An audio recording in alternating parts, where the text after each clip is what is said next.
Hello, hello, my friends. Holy cow, it's Friday. Oh my goodness. I first just want to say I definitely had to think a minute today, like, what day is today? Is anybody else feeling like that? Because, hey, Jenny. Because this morning I was legit like, what day is today? I'm not really sure. I had to open my calendar and be like, oh, yes, it's Friday. So if you're here, say hello. If you're catching the replay, make sure you say hello as well. Hashtag replay so I can come back and connect with you here. I'm really excited about this conversation. I have been playing with this all week because it's something that is near and dear to my heart. It is something that I have done most of my life. It is what the foundation of my work in the world is based on. And it's a really, at the risk of sounding weird, it's a really beautiful example that this pandemic is giving us so that we can really see what we feel unsafe about, what we feel uncertain about, and what to do with that. And I know it doesn't necessarily feel like that all the time, but we're going to get into how this is actually a gift for us and not in like a spiritual bypassing kind of way, but in a practical, actionable sense, so that we can feel a little more grounded and see our truth a little more clear. John, is this Groundhog Day for sure? Totally. Like I posted the other day on my personal page, there's a clip of Bill Murray from Groundhog Day sitting up in his bed, and I was just like, "Yep, that's what this feels like a little bit." And also important, right? I'm not going to say that's not. It is super important. Social distancing, all the things they're telling us to do. Wash your hands. Don't touch your face. All the things. Yes. Hi, Ruth. So here is why I feel really called to share this conversation and hopefully give you some insight and some moments of peace and tools and steps you can incorporate in your own life when you're starting to feel the overwhelm and anxiety creep in. What you may or may not know about me is I battle anxiety on the daily. It is a practice I have had to cultivate my entire life. I have always been anxious. I have always done the work around trying to feel more certain in my life. It is something I have to continuously do because I'm a bit of a control freak, and what that really is I don't like the feeling of uncertainty. It doesn't feel safe, and so I've had to continuously do the work around managing my own anxiety and helping other people do the same. My kids are both also high anxiety kids. Shocker, because I'm their mother. And so we talk a lot about anxiety in our house. We talk a lot about uncertainty. We talk about how we can befriend anxiety and it can work for us. It doesn't have to be this like never talked about and um, fearful thing. And the more, if you know anything about me, you know I love to laugh and I love to be silly and I love to make my kids laugh and be ridiculous. And one of the ways that we come at the uncertainty and the anxiety in our house is to be lighthearted and add levity to anxiety. So my daughter and I are continuously talking about naming our anxiety and creating a character around it. And we know that it serves a purpose for us. So it's something that I just consistently do all the time, which is why I feel so called to talk about it because it's a practice on the daily. The other thing you may or may not know about me is I have experienced a lot of different traumas, a lot of different crises, from my brother being a heroin addict to friends committing suicide to my best friend dying in her sleep and no reasons, nothing really answered as to why that happened at 21 years old. She went to sleep and never woke up. My fiance, more recently, the most recent event we had was my fiance fell 28 feet off of our roof just outside this window. We were building our house about a year and a half, almost 2 years ago. November will be 2 years, and I found him on the ground. His face was smashed in. He was contorted, laying on his side. He didn't know who I was. He didn't know where he was. He didn't know what happened. He broke his left ankle, his left hip, his left shoulder and his right wrist, and he smashed his face. He was in hours of surgery. We had a year-long recovery. He is 99% back. But it's been a journey, both emotionally and physically, for all of us. So all of us have these things, right? The reason I'm sharing this is because I'm not unique. We all have things in our life, and it doesn't have to be something catastrophic. It can be something emotional that really jolts us and creates a sense of uncertainty. And maybe that's losing a job. Maybe that's getting pregnant. Maybe that's getting married. Doesn't necessarily have to be a negative thing, but uncertainty creeps up in all kinds of areas of our life. So if we don't have a practice that helps us navigate that, the world can feel like it's caving in, right? If this is making sense for you, leave me a one in the comments, or leave me an emoji in the comments of like, yep, I get it. I hear you. I'm with you. If you've experienced this, you know what it's all about, right? So the thing that I want to start with is like, the actual crazy thing for me is that when I've been in real times of uncertainty, whether it's been walking away from a 14-year business that was successful and did amazing, and I decided I wanted to start a new business by helping other businesses run successfully, that was a place of uncertainty. I didn't know what that was going to look like, right? It's not necessarily a negative thing, but what I do think is important is that we recognize uncertainty is all the time. Like, it's the nature of life, right? The existence in our living is that we don't know what's going to happen. Now, I'm going to speak to how these things play together, because my work is really about the science of the brain and the intuition of the heart. So really marrying the energetics of the world we live in with the psychology and the science and the physiology, because I really have found the most success is when I know what's happening in my brain and in my body. Well, then I can get behind it better energetically, and I can use the tools in a better way. Does that make sense? So our life by design is uncertainty, but we have this thing in our head, our brain, and our brain is designed to predict and protect us, right? So thousands of years ago, our primitive brain was helping us stay safe.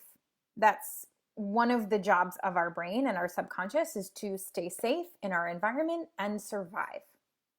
Really good. We have two systems for this: the sympathetic and parasympathetic nervous systems. So we have the traditional fight or flight or freeze, and we have the healing and rest and recovery, right? So what happens is, thousands of years ago, we would have this experience of maybe there's a tiger outside of our cave and that's not safe for us. So we would literally start producing chemicals from our brain that will go into our body, and this chemical cocktail of adrenaline and cortisol and, you know, all these things that would make our body really efficient if we had to get out of the situation, whether we had to run, we had to fight, whatever it was, right? So our body was literally wired for that.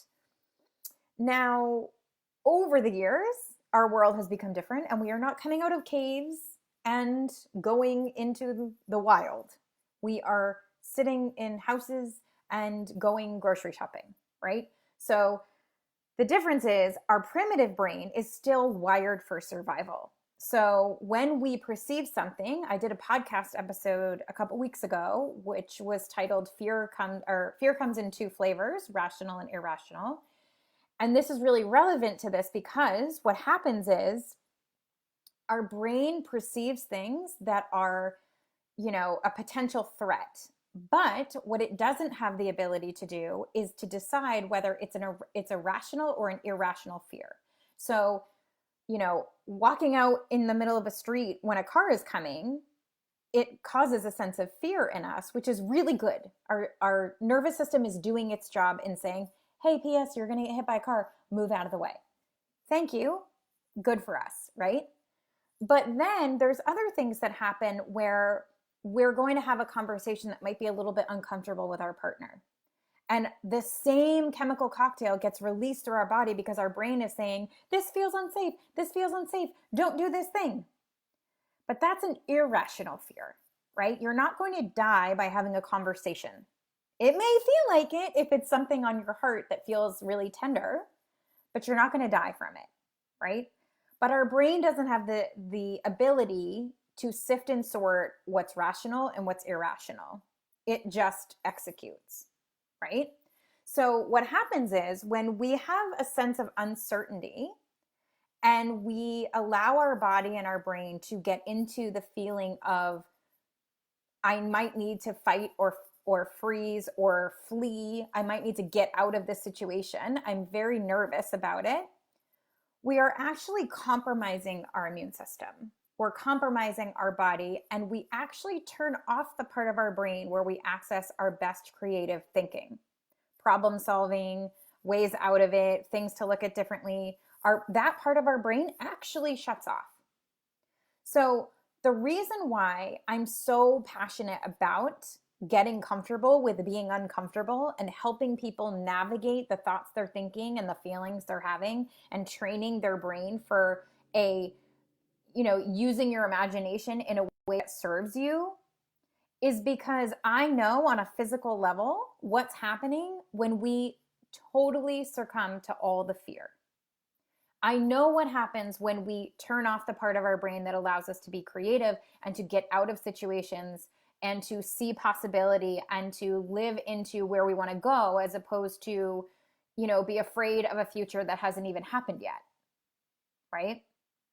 So one of the weird phenomenons that happens to me when there's some sort of uncertainty on a grand scale, like my fiance's accident or when my best friend died or whatever it was, I've always had this sense of an inner knowingness that everything's okay. Now, do not misunderstand me in saying I wasn't emotional. Like, yes, that's the humanity part of this.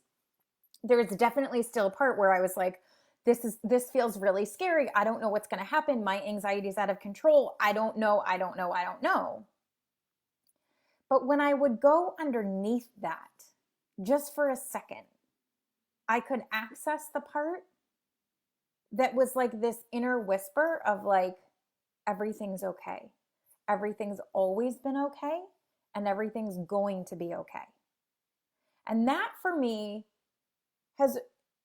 I don't know where that came from, because I do have such a sense of anxiety and uncertainty on the daily that I do so much work around it. But I also have this like paradoxical inner knowing that life is happening for me. It is all part of this evolution. It is all part of this expanding and learning and growing, and whatever it is here for a purpose. So one of the reasons why it's so important for us in a time of uncertainty to really get grounded is because we can't control it all, friends. That's just the truth. So navigating our emotions is everything. That is the cornerstone of what my purpose work in the world really is about, is navigating our thinking, navigating our emotions, and recognizing how that shows up in our world, right? Giving ourselves permission to trust ourselves, doing it our way, recognizing that we are using our imagination either to buy into the fear or to buy into the faith. Recognizing that purposeful, intentional use of our imagination is what serves us, rather than being, forced into the idea that everybody else out there knows better than me. I need to check in with everybody else, right? So I think what's really important about all this is, in this time that feels so uncertain, the one thing you can be certain about is you can control where you put your attention. That is for certain. You can choose to consume all the media, all the Facebook, all the Instagram, all the Twitter, all the news channels, all the information. And what we're doing when we do that is we're telling our body there's a tiger outside our door. And your body starts responding on a physical level, from a physics-based perception, from a science-based perception, your body starts shutting off parts of your body, enhancing other parts of your body, and starts to cause you this internal stress, this internal out of balance. So when we do that for a prolonged amount of time, what happens is, one, that becomes our body's new memorized state of being.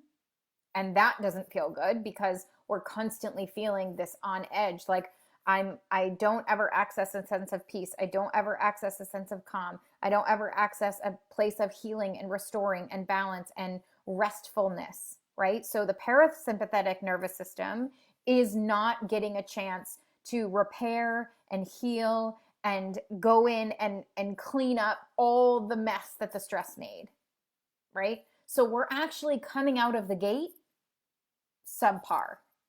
Is this making sense? If this is making sense, let me know in the comments. Although my comments just disappeared, so I don't know if you're typing. Like they were here and now they're not. I don't know. So what I know for sure and what I have cultivated over the years, number one is permission. Permission to go against all the noise that says, this is what you need to be doing. And sometimes it feels crazy. Like there's a part of us right now that wants to consume all the content that's coming at us. And we want to know all the facts and we want to know everything about it. And where is this and who has it and how do we not get it and all the things. And it's a rabbit hole. Because we don't know all the facts. It is the nature of life itself. We don't know. We will never know. Our brain is designed to solve problems and it will continuously look for problems. So as soon as it solves one thing, it will go on to the next thing. Well, now we have to solve this one, right?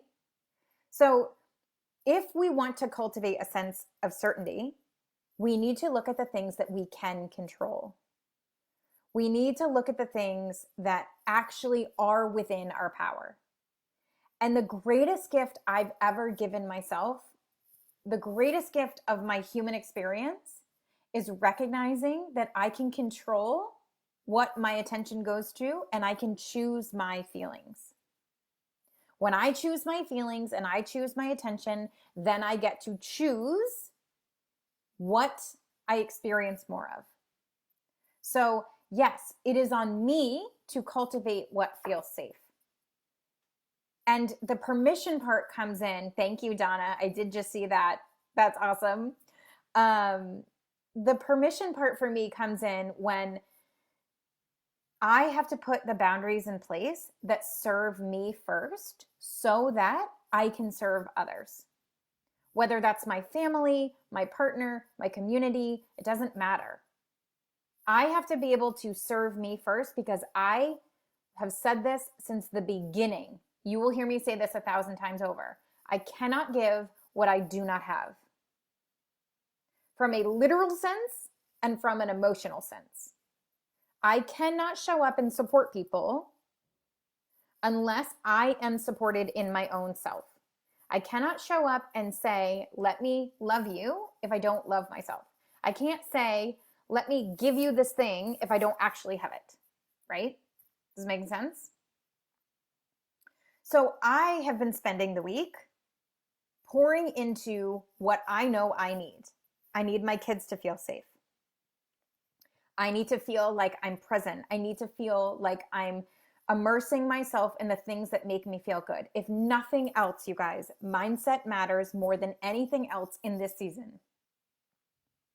It doesn't matter what everybody else is doing. It doesn't matter what the coaches down the street, the business down the street, the people in your community. Like, there is so much noise out there right now that's telling you, if you're a leader, you should show up for your people. If you're a leader, this is your time. If you're here to make an impact, then show up and rise up. Yes. And you can't do that unless you're grounded yourself. So serve yourself first. Do what you need to do first. And for me, it changes on a day-to-day basis, sometimes moment to moment. So permission for you too, right? So like Some days I want to be all in my work. I want to be immersed in what I'm creating. I want to be immersed in the next thing that I'm launching and really want to get clear on that. And I want to serve people. I want to help people and I want to talk to my clients and I want to be in my groups. Great. Do that. And also, sometimes I want to just go for a walk. I want to play a game with my kids. I want to not open Facebook. I want to have a cup of tea and sit in the sun. You have to cultivate a way that you control your own sense of certainty. You control your own sense of safety. So start asking yourself, what makes me feel safe? What makes me feel safe? Self-care and mindset is paramount for us right now. Is this making sense? Let me know if this is making sense. Do you have a self-care practice?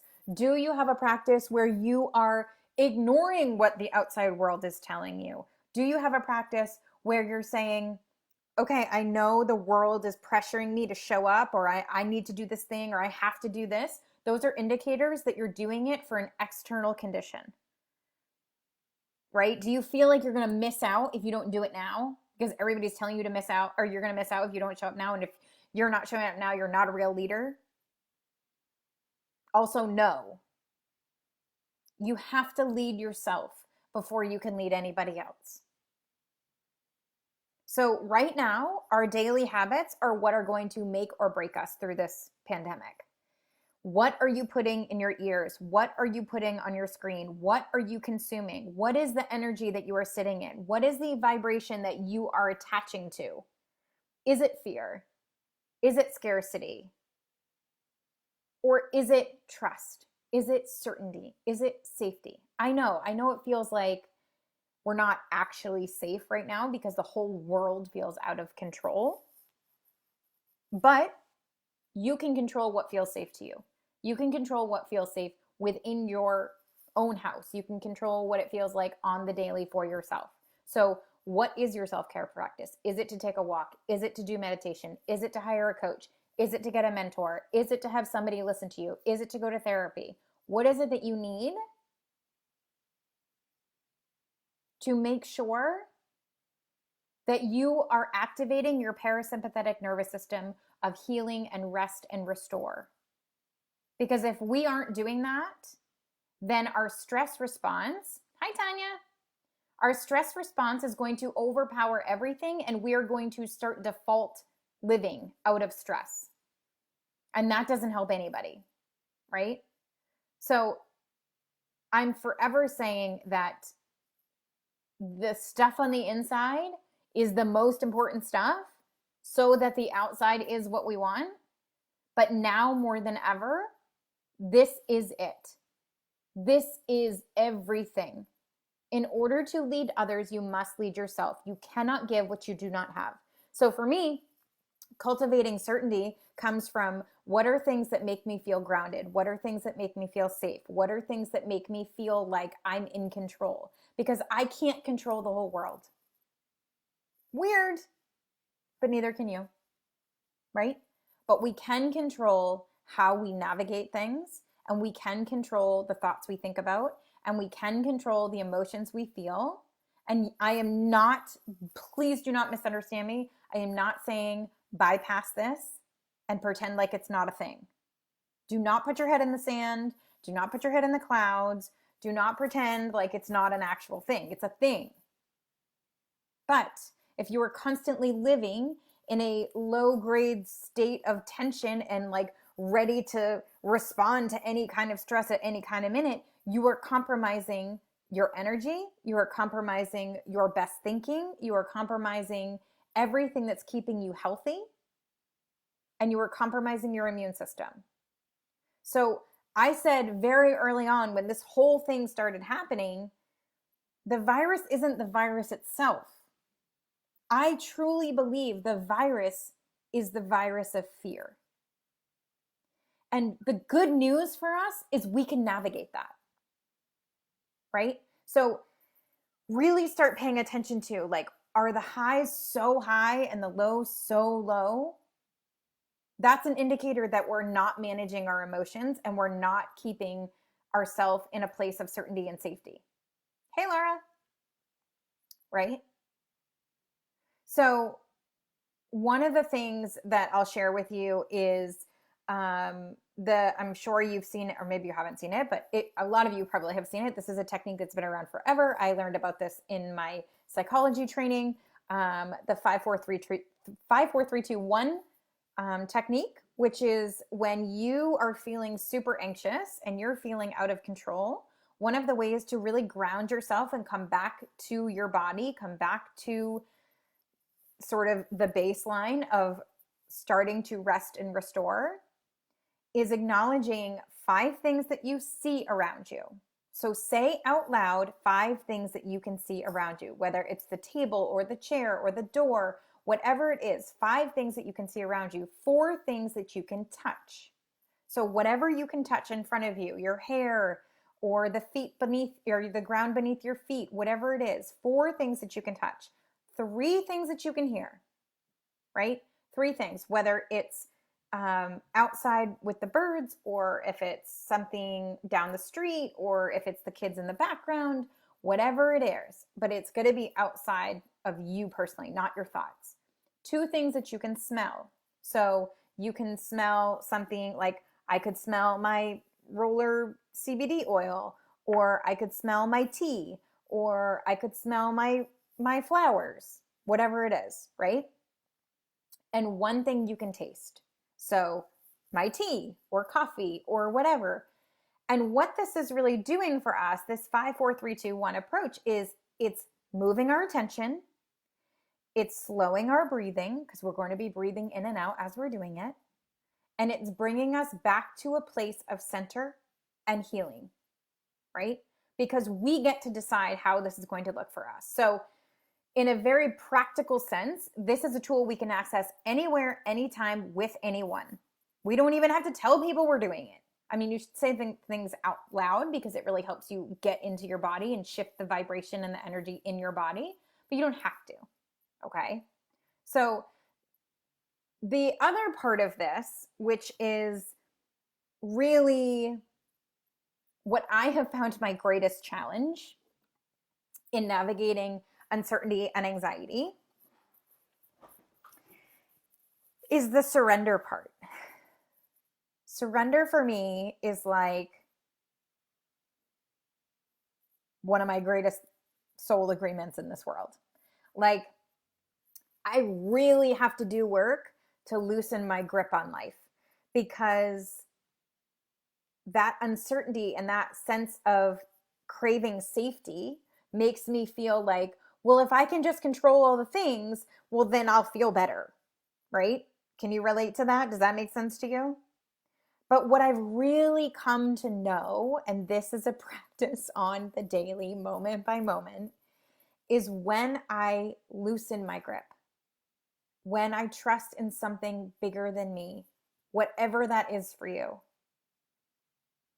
I start to feel a sense of peace and like just a sense of like relief, because I'm like, oh, I don't have to do this alone. Right? So maybe that's God, maybe that's the universe, maybe that's spirit, your higher self, whatever you call it, doesn't matter. But the way that you feel like somebody's or something is like emotionally hugging you and being like, I got this one. That's surrender. It means I did my best. I used all the tools that I knew. And now I'm not holding the white knuckle grip. I just surrender. I give up. But not a give up in a like, I'm not doing this thing. A give up in, who am I to think I know all the answers and all the possibilities? Which is a really beautiful thing. And that, the combination of surrender and also personal responsibility and deciding what I'm going to think about and what I'm going to consume and what I'm going to put my attention on, that is how we thrive. Those 2 things are how we thrive. So the decisions come in with, you know, Am I deciding to put myself first, or am I going to totally tap myself out? Well, you know how that's going to play out, right? Or am I constantly being vigilant of like checking in with my heart, asking myself what I need, asking myself what I need to do? How can I cultivate a sense of security when I feel unsafe? What are the things that I'm doing that actually serve me and feel good to me? Right? Because I know for me, connection is a big thing. So if I don't feel connected, I don't feel safe. It doesn't mean I need other people to make me feel safe. That's different, right? That's like codependency. But what I feel is like my heart feels the most alive when I love people, when I serve people, when I'm connected to people, when I'm connecting other people, when I can share something, when I can alleviate suffering, when I can do something that is beneficial for someone else, right? So it's really about looking at like where are the everyday actions where you are deciding to make sure you're taken care of and allowing your brain and your body and your psychology and your energy and all of those things to be in alignment for your best self, and surrender that things are working out for you, not to you, for you, and staying open to the gifts and the lessons that show up along the way. Is this making sense? How are you guys doing?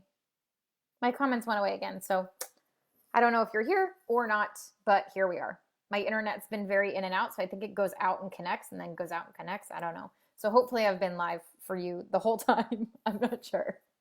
Um, so yeah, I mean, I think it's really a time where we can ask ourselves, like, are we really trusting of ourselves? And at the core of my work, it is always that. It is permission to be fully who you are and do it your way and train your brain and use your imagination and show up in the confidence and courage that you have everything you need to create a life that you absolutely love.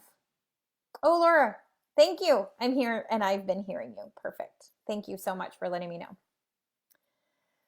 So if you're here live or you're on the replay, let me know, like, how is this uncertainty playing out for you? Like, what do you find yourself laying awake at night and thinking about? And like, what do you think that's doing for you? And how can you shift that, right? We have the 5-4-3-2-1 tool.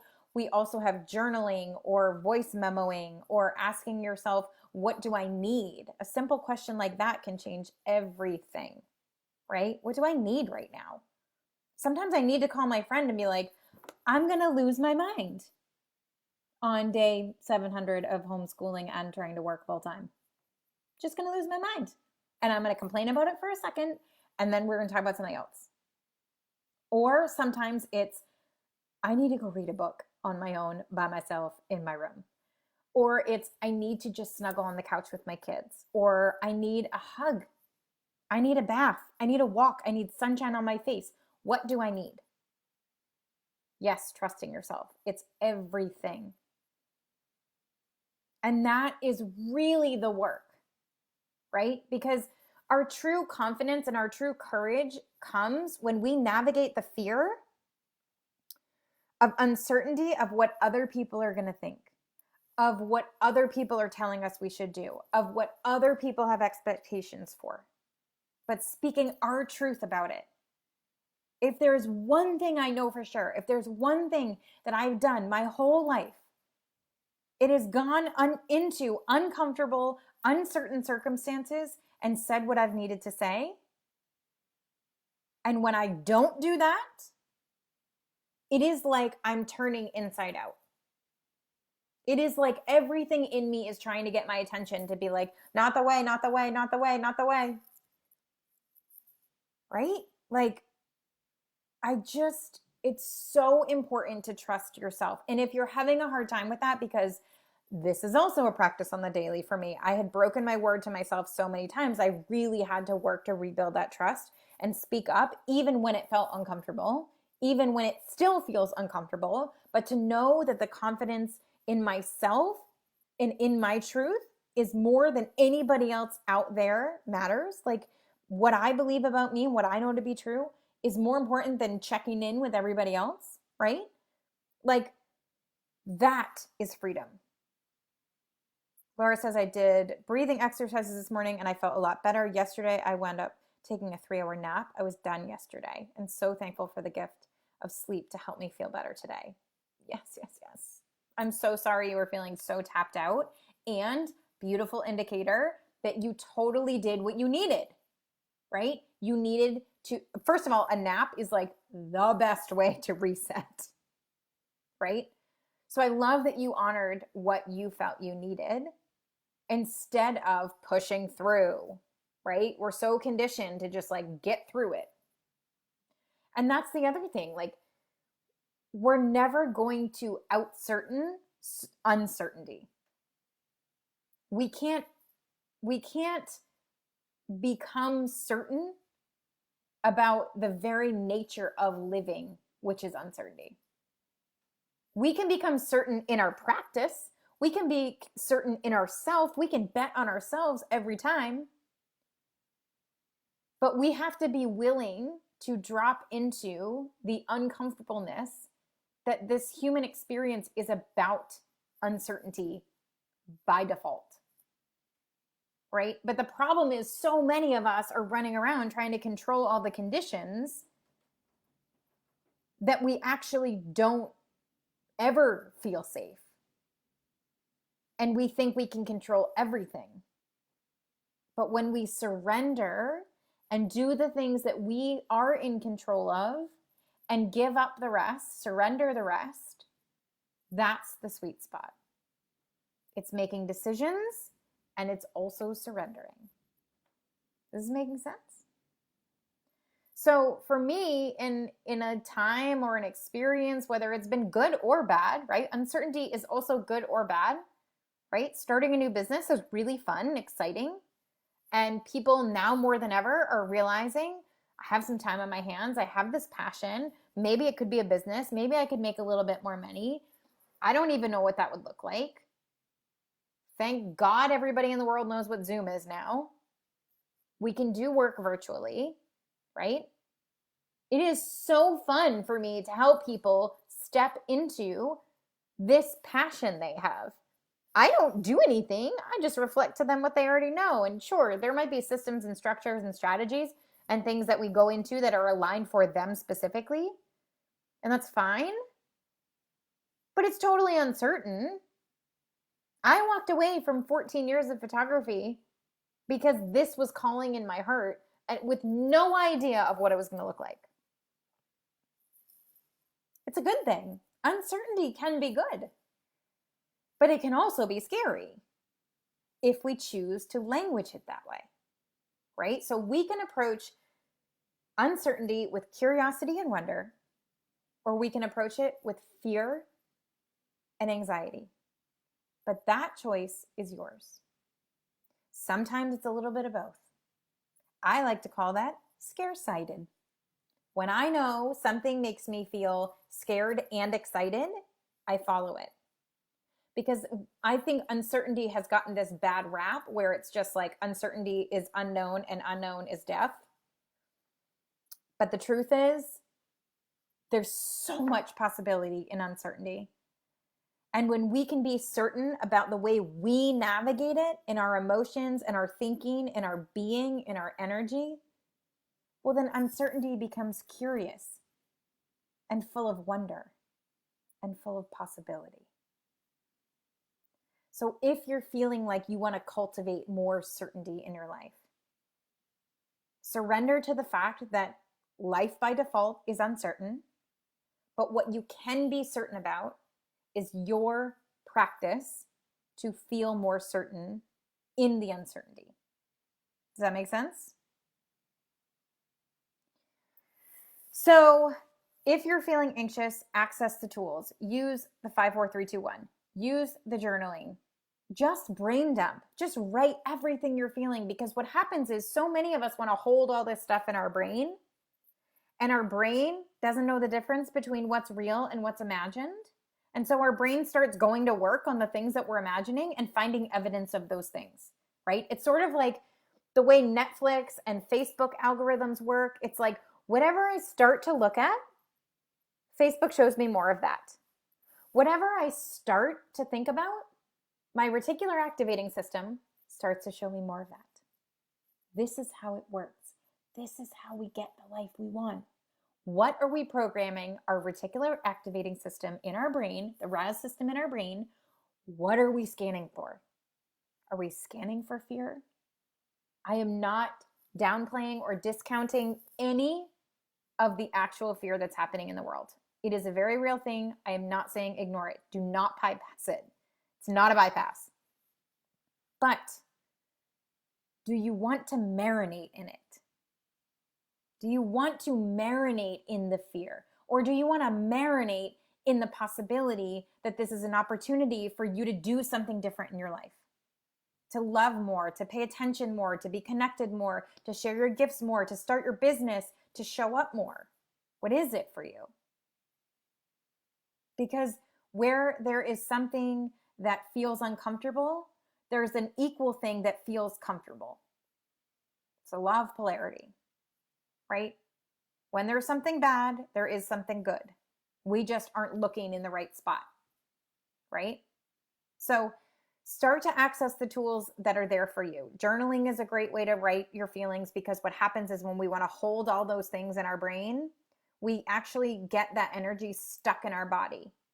So if we can write it out or voice memo it out, we actually allow those emotions and those thoughts and those vibrations to pass through our body, and we no longer carry them. Now, if we want to keep them active and keep talking about that thing, sure, you're totally free to do that, but you don't have to, right? So you can process those things and then you can let them go. Sometimes people like to burn things, like whatever feels good for you. Use the 5, 4, 3, 2, 1 tool, use the journaling tool, use the voice memo tool, and really start to look at what is your self-care practice in all of this, and how much, for the love of God, how much are you consuming? Just think about how much you're consuming and what do you really need to know? What is serving you? Because remember, every time you start consuming on a subconscious level, what you're doing is you're activating that fight or flight response, that sympathetic nervous system, that you're in fear, you are going to be attacked somehow, you may not survive, right? So when you're doing that consistently all day, every day, and you start to memorize that emotion, that becomes your baseline. And we don't need to do that. So yes, watch the things and feel the fear, and cultivate your self-care practice. Cultivate a practice that actually feels good for you. Make a list, legit, write out a list. What are the things that feel good to you? What are the things that you need? What are the things that make you feel better? Because I can promise you, when you're up here and you feel good, you don't really need to look at the list. You can just be like, I'm going to go for a walk. I'm going to do the thing, blah, blah, blah, right? But when you're down here, where am I? Oh, here I am. Whoa, my hand was so close. When you're down here, it is so hard to remember up here, right? When you're down here, it is so hard to recall the things that make you feel good. And it seems so stupid to have to write a list out of things that make you feel better.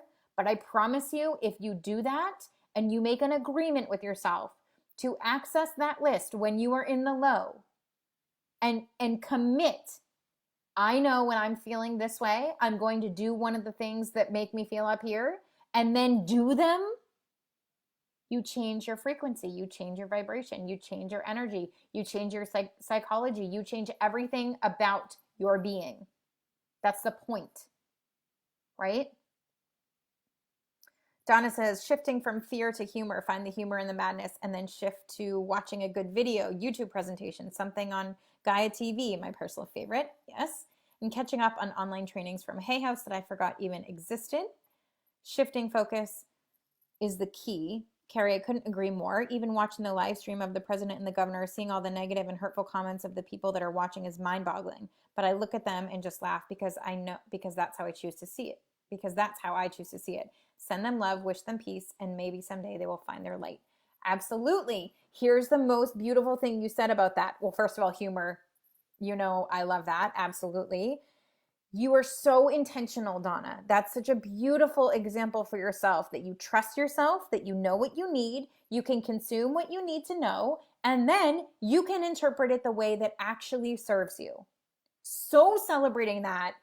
Would reach through this computer and hug you right now, because that is everything, right? Like, one of the things I'm forever reminding my clients about is the greatest gift I believe that we can have people is to love them.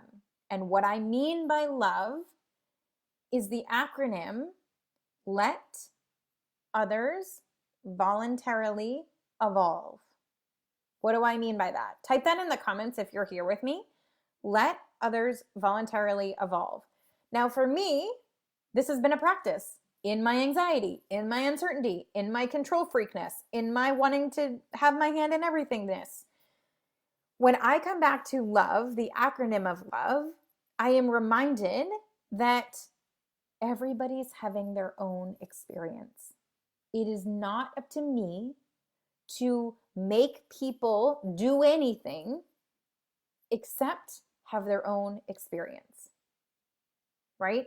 So this is a perfect example of that. It's like, we can witness all the things, and we can also let them have their own experience. I know what I need. I know what feels good to me. I know what I need to do when I'm feeling like that. Blah, blah, blah. Thank you, Laura. Thank you. So the same is true for you, right? Like, everybody is going through this pandemic in their own way. There's no right way to do this. We've never done this before. We don't know. Even if we have done it before, it will never be the same, right? So it's triggering all kinds of stuff for everybody. You know what I mean? So, like, who am I to say I have the right way to do it? Who am I to say this is what we're doing? I have no idea how to do this. All I know is I trust myself, and I have to speak up for what feels true for me. Period, the end. And so do you. So for me, it's recognizing the practices that feel good. It's recognizing that I have to take care of myself so I can take care of myself, my community, my family, our community, whatever, right? So I really just want to remind you, in a time that feels uncertain, the thing that you can be most certain about is that you can control where your attention is. You can control what you're feeling and what your emotions are. Do not bypass them, but feel them, process them, access tools that help you feel better, and get support. You guys, mindset and having someone in your corner to reframe things and doing this transformational work that is so deep in my soul to do has never been more important than it is right now. And total transparency, I'm really feeling into what that looks like, but I keep feeling this nudge for this mentorship. I think it's going to be a 6-month mentorship of a small group of women that really want just support through this. Like, just to have someone say, like, or to have someone to be able to say too, like, I'm in it today. How do I get out of this? What am I doing? Like, how can I get this business going again? Or what can I do in my business that's different? Or how can my family feel more safe? Or how can I lead my family better? I'm just feeling this, like, this deep desire for a small community of really passionate, heart-centered women that want their own support of their own mental wellness through this whole thing. Because that's my favorite thing to do. And I just know that this has such an opportunity for us to say yes to ourselves in ways we never have before. I'm not totally clear on it yet. I'm still sort of marinating in it, but it's definitely there somewhere, and it's going to come to light when it's time. But this is the work. This is the work. Now more than ever, we have to manage our mind. We have to train our brain. We have to train our vibration and our energy to be in service to us. Because if we don't, we are at the mercy of fear and uncertainty. And that is not a requirement to live. We get to choose. When you are in personal responsibility, you have a vastly different life when you're in victimhood. Does this make sense? So Your idea for the small community reminded me of a book. Do you know this one? The Power of Eight? Lynn? No, I don't know The Power of Eight, but that's interesting. I'm gonna have to look that up, Laura. Okay. I know we've been about 50 minutes here. I am so grateful if you have been here with me for any part of this. If anything has been resonant for you, if you have felt any kind of connection to it, please share it in the comments. I would love to know. If there's anything in here that I didn't explain enough for you, or you would like clarity on, or you would like me to talk about again, please let me know that as well.